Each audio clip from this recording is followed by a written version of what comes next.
Hello my dear friends and students. आज की इस वीडियो में मैंने ऐसे वाक्यों को लिया है जो हम डे टू डे लाइफ में बोलते हैं और इस प्रकार के वाक्यों को हम हिंदी से इंग्लिश में किस प्रकार से बोलेंगे उसके बारे में हमने चर्चा किया है।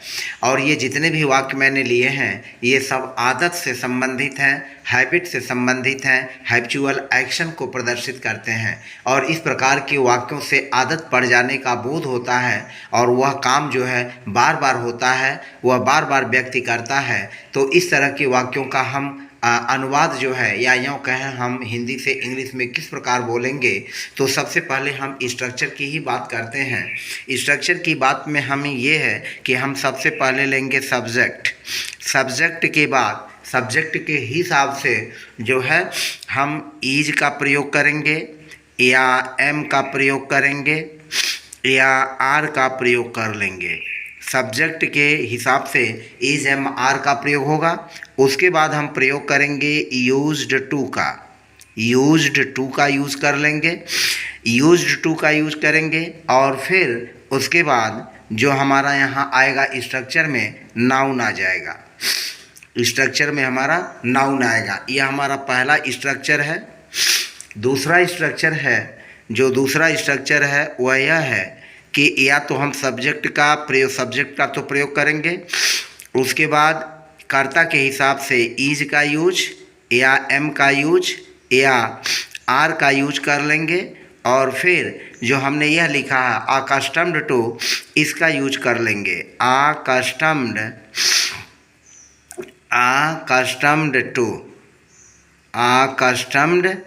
टू और प्लस हम नाउन का यूज कर लेंगे, संज्ञा का नाउन का यूज कर लेंगे। तो इस तरह से हम इन दो स्ट्रक्चर का यूज करके और अपने वाक्य की बनावट को क्लियर कर लेंगे। जैसा कि आप देख सकते हैं तो हमारा पहला स्ट्रक्चर हुआ सब्जेक्ट प्लस इज या एम या आर, फिर प्लस यूज्ड टू और प्लस नाउन का। उसके बाद दूसरा, अगर हम यूज टू की जगह एक कस्टम्ड टू का प्रयोग करेंगे तो सब्जेक्ट प्लस इज या एम या आर और प्लस एक कस्टम्ड टू का प्रयोग करेंगे, उसके बाद नाउन का प्रयोग करेंगे।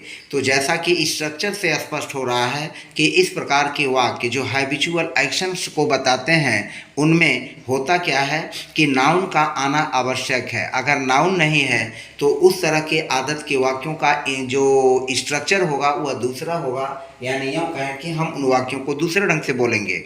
तो जैसे हम एक एक एग्जाम्पल लेकर के बात को क्लियर करते हैं। जैसा कि आप देख रहे हैं तो एक कस्टम्ड टू और यूज टू का प्रयोग करके हम जो है वाक्यों को बनाएंगे। तो हमारा एग्जाम्पल्स है, एग्जाम्पल्स आप देखें। एग्जाम्पल फर्स्ट है, जैसे हम कहें कि मैं परिश्रमी का आदी हो चुका हूँ। मैं परिश्रम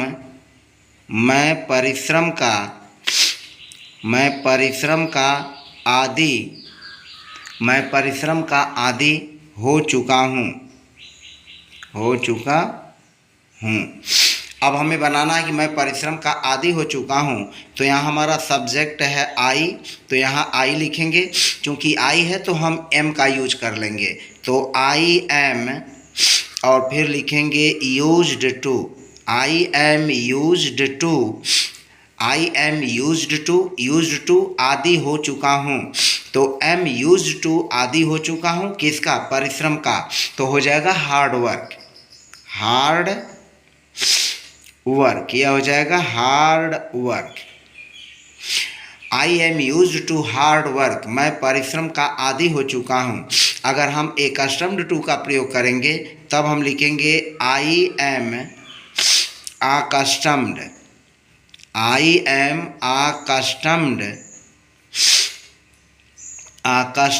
to hard work। I am accustomed to hard work। तो इस तरह से पहले वाक्य को दोनों स्ट्रक्चर के आधार पर हमने क्लियर किया। अब हमारा जो है दूसरा सेंटेंस है वह धूल का आदी हो चुका है। वह धूल का आदी हो चुका है, वह धूल का आदी हो चुका है। तो वह धूल का आदी हो चुका है, तो इसको देखिए हम बनाएंगे। यहाँ सब्जेक्ट है वह, तो हम ही का यूज कर लेंगे। इस स्ट्रक्चर के हिसाब से ही का यूज करेंगे, और फिर क्योंकि ही सिंगुलर है,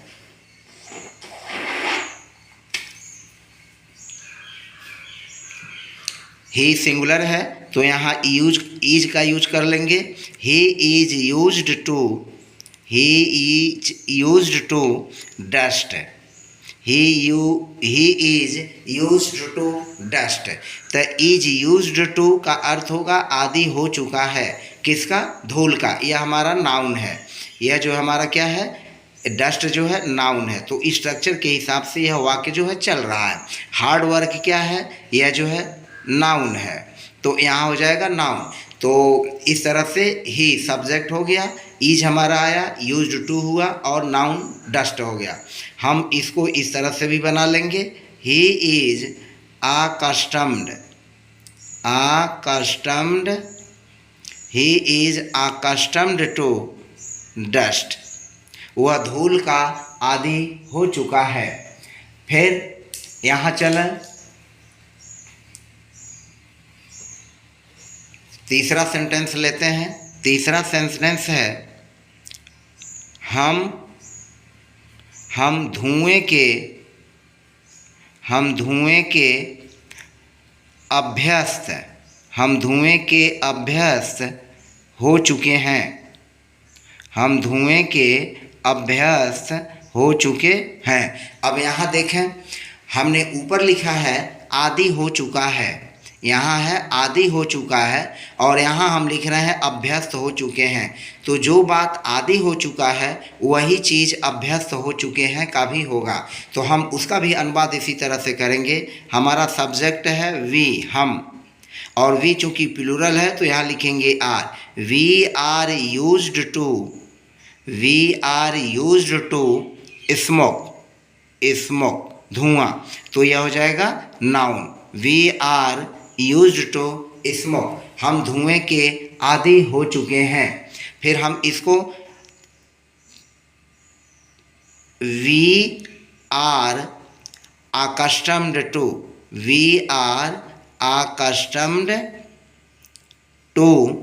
smoke, we are accustomed to smoke. तो हम यूज टू के स्थान पर अकस्टम्ड टू का यूज करके भी वाक्य को आसानी से बना लेंगे। तो इस तरह से आप देख रहे हैं कि 3 एग्जाम्पल के माध्यम से अभ्यस्त हो चुके हैं या आदि हो चुके हैं। तो इस तरह के वाक्य अगर आते हैं तो हम यूज्ड टू या अकस्टम्ड टू का यूज करके वाक्यों को बना लेते हैं। अब जैसे हम एक और एग्जाम्पल लेते हैं, वे शराब पीने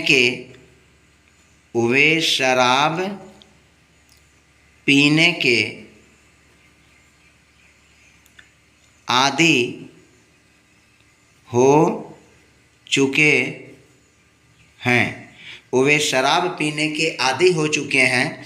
तो यहाँ हमारा सब्जेक्ट है ओवे, तो लिखेंगे दे, और फिर चूंकि यह प्लूरल है तो हो जाएगा are.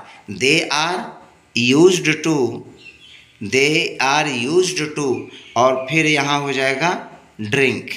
They are used to drink, यानी वे शराब पीने के, यहाँ ड्रिंक से मतलब है शराब पीने से, तो they are used to drink, वे शराब पीने के आदी हो चुके हैं। फिर हम लिख सकते हैं अकस्टम्ड टू का यूज करके, they are accustomed to drink, वे शराब पीने के आदी हो चुके हैं। तो इस तरह से जो है हम अकस्टम्ड टू और यूज्ड टू का अनुवाद करके बहुत सारे वाक्यों को बना सकते हैं। वह अपमान का आदी हो चुका है, वह अपमान का आदी हो चुका है। तो हम सब्जेक्ट लिखेंगे ही, फिर हो जाएगा इज सब्जेक्ट के हिसाब से, और used to, he is used to insult, he is used to insult, वह अपमान का आदी हो चुका है। तो हो गया। और फिर अगर हम चाहें तो he is accustomed, he is accustomed to insult, he is accustomed to insult। तो accustomed to और used to का यूज करके हमने इस वाक्य को बनाया कि वह अपमान का आदी हो चुका है।